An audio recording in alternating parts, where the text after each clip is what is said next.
Welcome back to the channel, everyone. Today's video is going to be talking about and actually performing some shots with the brand new range of Mizuno irons. Yep. So here at Cawder, we're really fortunate to have the full kit for Mizuno. Kieran does, he's a staff player for Mizuno, so he actually uses the irons currently. Yep. Mizuno are kind of often associated with being more of a player's type iron. Definitely more the blade profile is what a lot of people think about when they think Mizuno. Yeah, it's typically associated with that.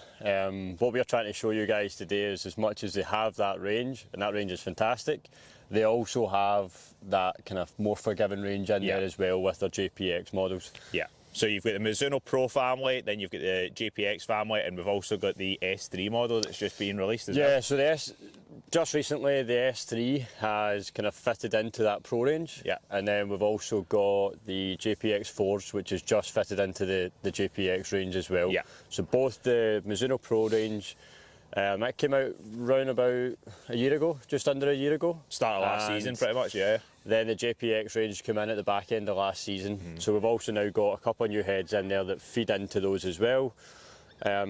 We'll be doing a bit of testing on that, going through a little bit of the fitting process that we would use for Mizuno. And with that as well, we'll talk a little bit about how for both of these types of heads, you know, the two different ranges, that we can actually then blend some different models together for that top end of the bag. One of the things that Mizuno's really focused on is that blending element. I'm sure we'll see that when we are doing this, is being able to go from something that has that feel at the bottom end of the bag, but then also keeping ball speed up at the top end of the bag where you're maybe needing it with 4 and 5 irons. Just so a little bit I'm of sure we'll forgiveness. see that. Yep. The other big thing with Mizuno and how we're going to start off the video is we're going to be using their DNA kit, which is basically you take 3 swings and then we get a shaft recommendation from that. Yep. We get a list of shafts and it gives us a really excellent way to start the fitting, because right away we're taking some of the guesswork out of it. Yeah, so that shaft optimizer, with that kind of top 3 recommended shafts, we've found from our own experience that it's very rare that someone will end up in a shaft out with that. Yeah. While we might still test people out with that, it typically comes in within that top 3. Absolutely. And that's based on like tons and tons of data points from different swings over the years. So it's a very, very useful tool to start off an iron fitting with. Absolutely. We use it with other brands as well. It's not just Mizuno. We're doing that for pretty much every fitting. It's a great starting tool for us, and we'll get started with that just now. Let's hit some shots, get 3 swings with the DNA kit. Okay, perfect. Okay, so 3 swings with the DNA kit. Shot 1, let's go for it.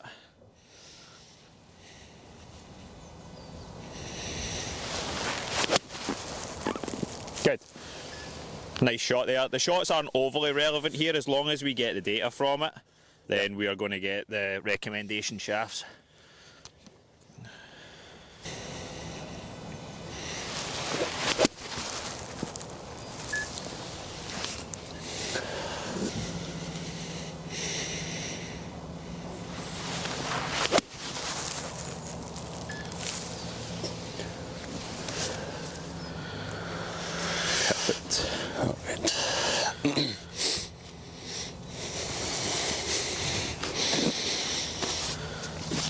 Okay, so this is quite a common result that Kieran normally gets. Yep. Currently in the KBS 2X, which is the 3rd recommended shaft, but actually if you look at all 3 on the data here, they're all actually rated the same, 4.8 on the scale.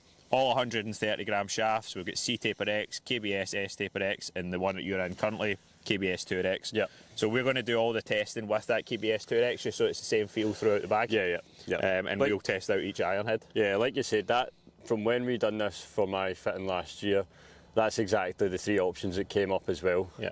Previously I'd been playing in a KBS Tour, so it was the easiest sort of transition in for me anyway. But yeah, we'll keep that consistent throughout all the testing here. Perfect. Let's get started. Okay. Let's go 243, seeing as that's what you're in currently. We'll go Mizuno Pro 243. Okay. Let's do that. Good to go. Good to go. So we're going to go KBS Tour, 130 gram, and 243 head. So this is what Kieran's currently in. I'm going to hit 3 shots with each head.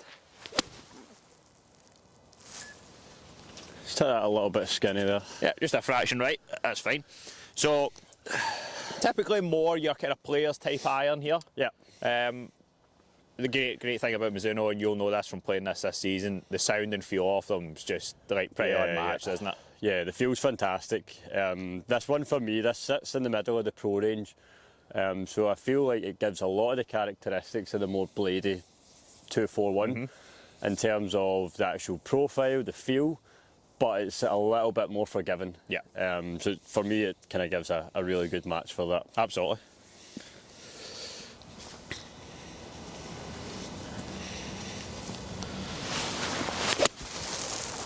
That was really good. Yeah, it was a better strike. Lovely launch conditions there. Yeah. Seems to have went quite far. That one went quite long, eh? Yeah.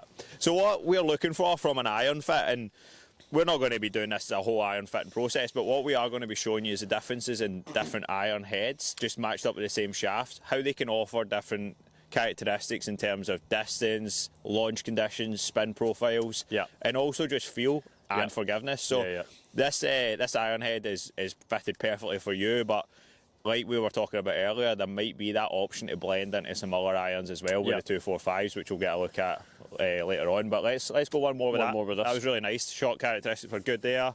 You had 6,200 spin, which is pretty optimal for you.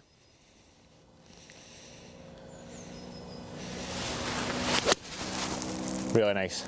And if we can dial in that launch and spin, then it means our descent angle is going to be where we want it, which means we get that stopping power on the green. Yeah, I think that's something we'll touch on a little bit more once we move into hitting some with the JPX range. Typically for players who are looking at the more forgiving profiles, but also for looking at gaining a little bit of distance. For us, we really look at descent angles as a kind of key fitting factor. Perfect. So let's go 241 head then. Okay. Okay, so we're in Mizuno Pro 241. 241, so this is the most blade version. Really good looking profile, so clean looking. Certainly down over the ball for me, I can notice such a difference in the blade length. Yeah. A lot less offset, thinner top line. I really like the look of it. We'll just see how it performs for my striking. Yeah, and when you tested these previously, when we done your first fitting for these, it just didn't offer quite as much forgiveness. You know, so we're looking, if that's not offering that forgiveness in 7 iron, what's it going to be like at the top end? So it just didn't make sense. But let's see how you got on today. Might be on form.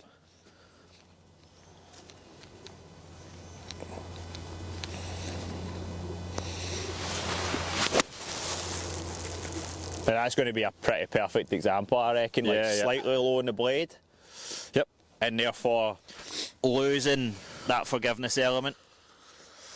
Still went pretty straight. Yeah, I mean, from a dispersion point of view, it was absolutely fine. Just a little bit low in the launch. Didn't quite reach the same sort of apex. Yeah. And again, actually numbers weren't too bad on it. Yeah. It dropped off a little, but spin and launch were still good.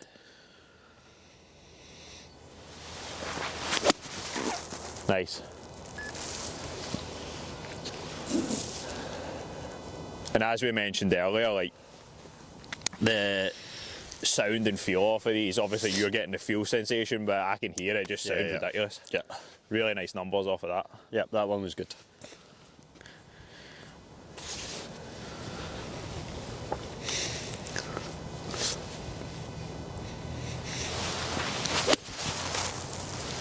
That sounded ridiculous. I mean, the feel off it's amazing. Yeah. You could play 241s today. I could. I probably don't strike it as good as this every day. But that, and that is always the tricky bit, isn't it? Like, when we are fitting, you're trying to base it off, especially if we've not seen that person before. Yeah. Trying to make that judgment call can always be a challenge. But we fitted one of our pals up recently for these irons, and he did go into 241, but we blended them into that 243 set as well, yeah? Yeah, just for the top end of the bag, I think 4 iron and 5 iron into that 243.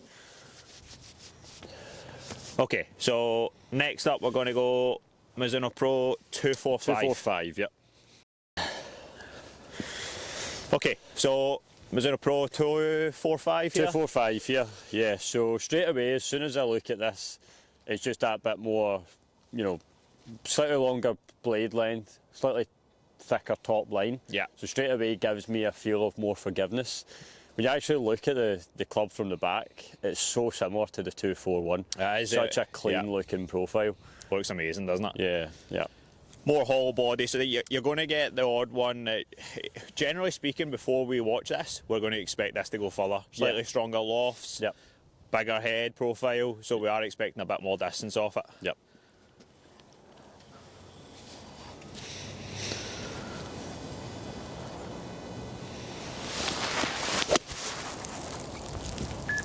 Looked a little bit lower launching as well. Certainly lower launching. Yeah, you can see from that landing, it's carried over the rest of that group up there. Yeah. Yeah, it did launch and spin a little bit lower, so therefore, again, really important. If you are wanting to bring spin down, and this is a great option, but if you don't spin it enough, and then we're talking about that descent angle, this might be great with like a 4 or 5 iron off the tee. Yep. But not so good for going into greens. Not as good for going into greens, so therefore that option to blend from 243 into 245 is just... would be perfect. Yeah, exactly. Yeah. So for you, that might be a really good shout at the top end of the bag. Yeah.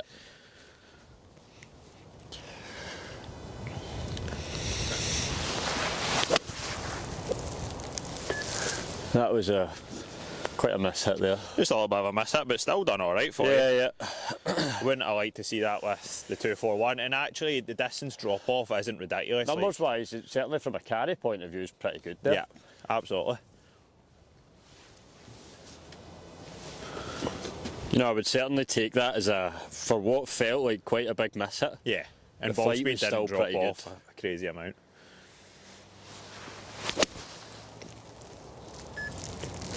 That one was certainly a good strike. Can definitely notice the difference in the flight there. Yeah.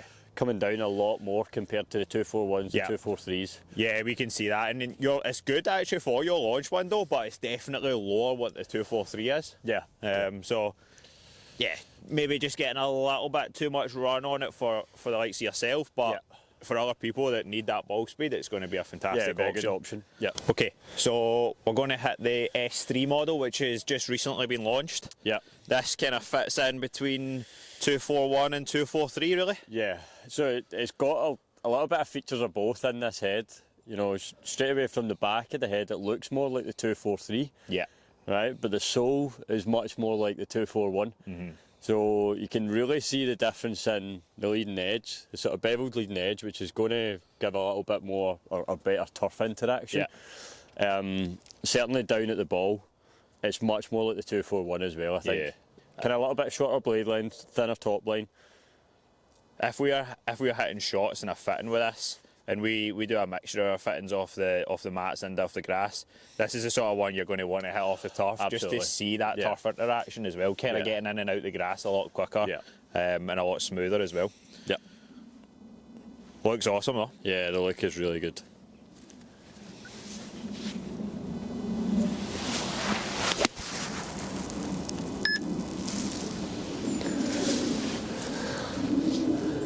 How'd that feel? Felt good. Yeah. Sounded ridiculous. It was a slight toe strike. Slight toe strike. Feel off it was really good. Liked the flight on it. Yeah, it did sound amazing. It's interesting hitting this, going from the 245 into this one. You see the difference in the spin profile straight away.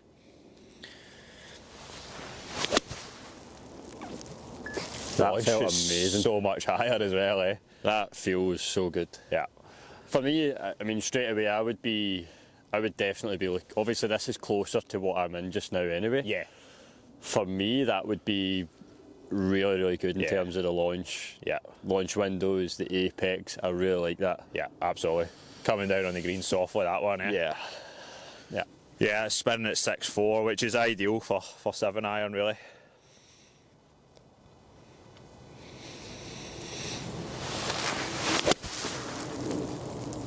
Nice.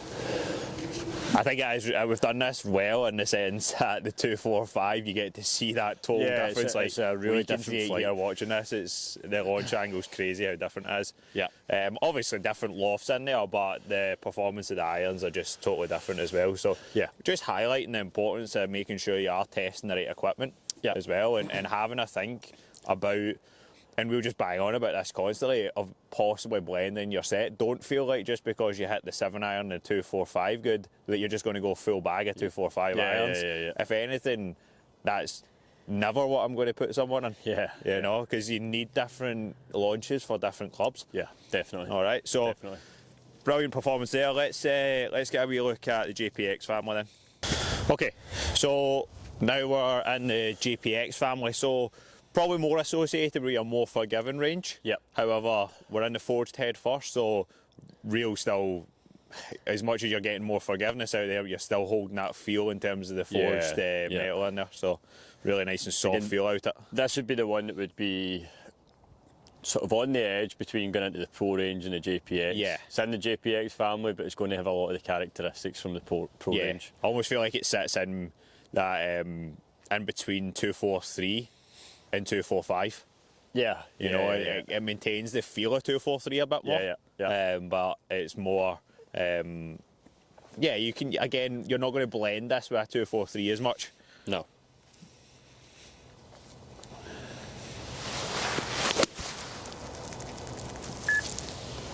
Yeah, it was good. It was a great strike, wasn't it?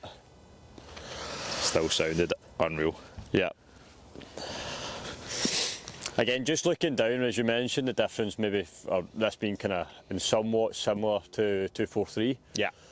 It's just got a little bit thicker top line, thicker sole, so again it just looks a wee bit more forgiving over the ball, while still having a lot of the feel characteristics. And it's the feel and sound that's more similar. I think, like you say, it's going to have a bit more forgiveness in there for sure.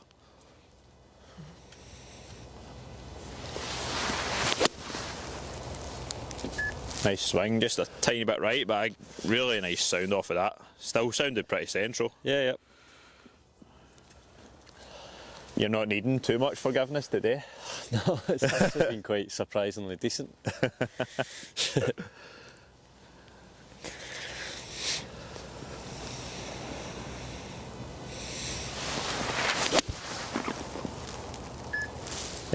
Good.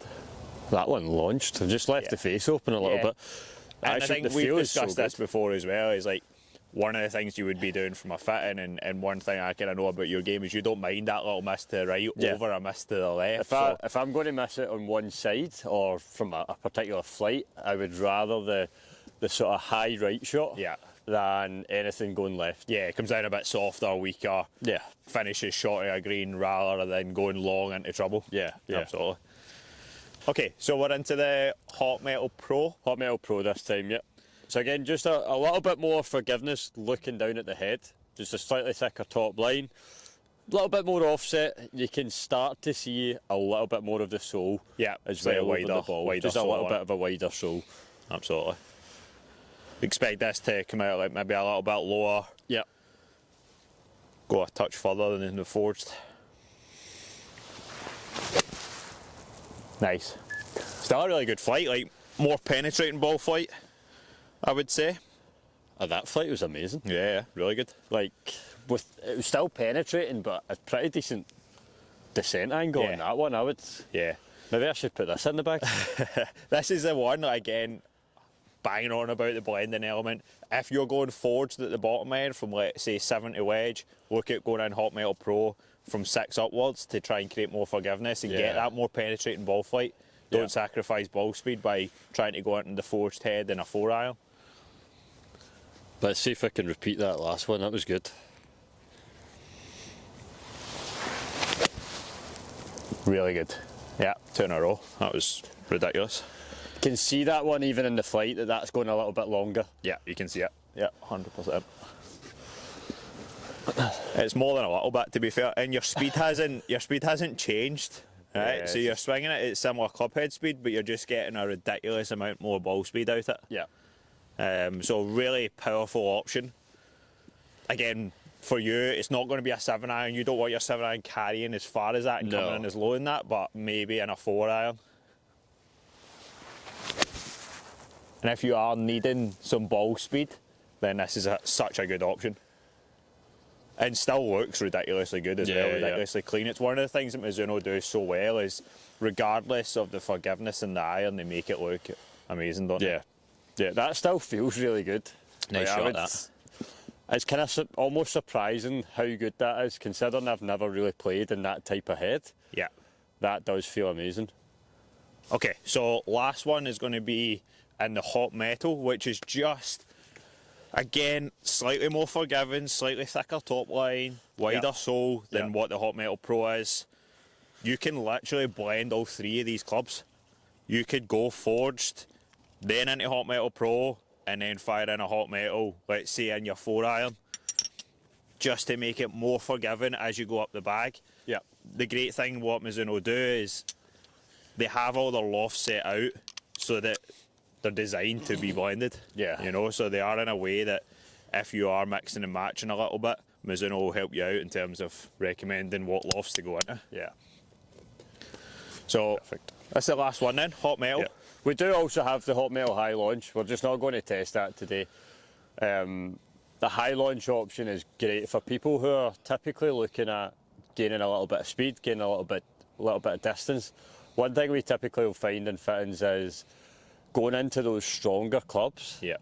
They can, while they might gain a little bit of distance, it comes out with too low a launch. It doesn't really spin up enough for them, so they might gain a total distance. Yeah. The carry distance doesn't necessarily perform too well, and then their descent angle's far too low for controlling greens. And every golf course is going to have that hole where you've got to carry a bunker to then hit the green. So at Cawder, for example, the first hole in the Cawder course, you maybe pitch to the bottom of the hill with your drive, you're on a down slope, you've got 150 yards in, you've got a bunker there, and now you're needing loft. And rather than coming in with that flatter flight, you want to get something that can get you up in the air and still get the ball to sit in the green. We see it far too many times where people are fitted into clubs where, like you say, they're looking at total distance, what iron can I hit the furthest. They pitch at the front of the green, the thing runs all the way through the back. Now, we don't play in a lot of firm conditions, but if you do get that kind of baked out time of the year for a couple of weeks where it is drier. It does happen occasionally. Every so often we get it. And you can't hold greens, having an iron that's coming in too flat is just going to make it so difficult to hold. Okay, so bringing us on to this last one, let's see what we've got. We're expecting more distance and plenty of forgiveness out of this. So,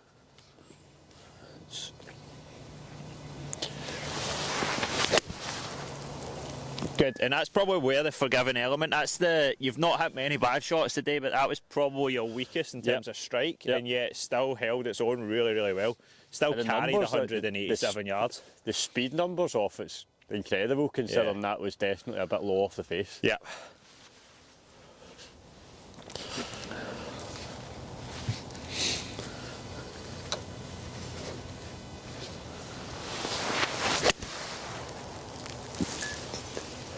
Actually still like really decent height on it, and that is the thing with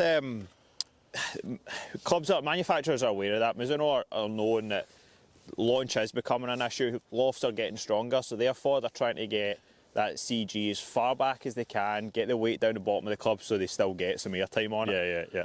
It's good.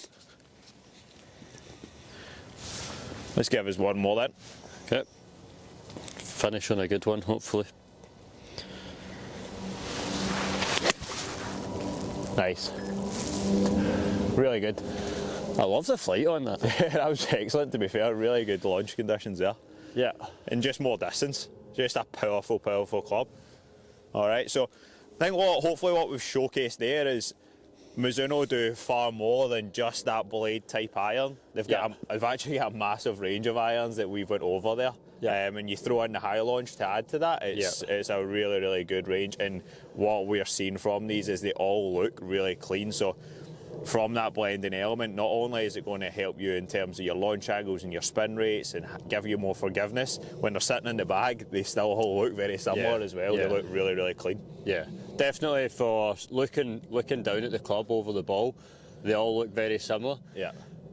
If we're looking at a blended set and going into something a little bit more forgiving, all you're really noticing over the ball is just that little bit of a thicker top line. Absolutely. Really, which is, if you're going into that in a 4 or 5 iron, that's definitely going to give you a little bit more confidence. Inspire some confidence, absolutely. Yeah. So we hope you've enjoyed the videos. We hope you've enjoyed the ones we've done previously. We appreciate the comments you've been giving us. We're going to be trying to do as many of these as we can. So if you can help the channel out, please subscribe.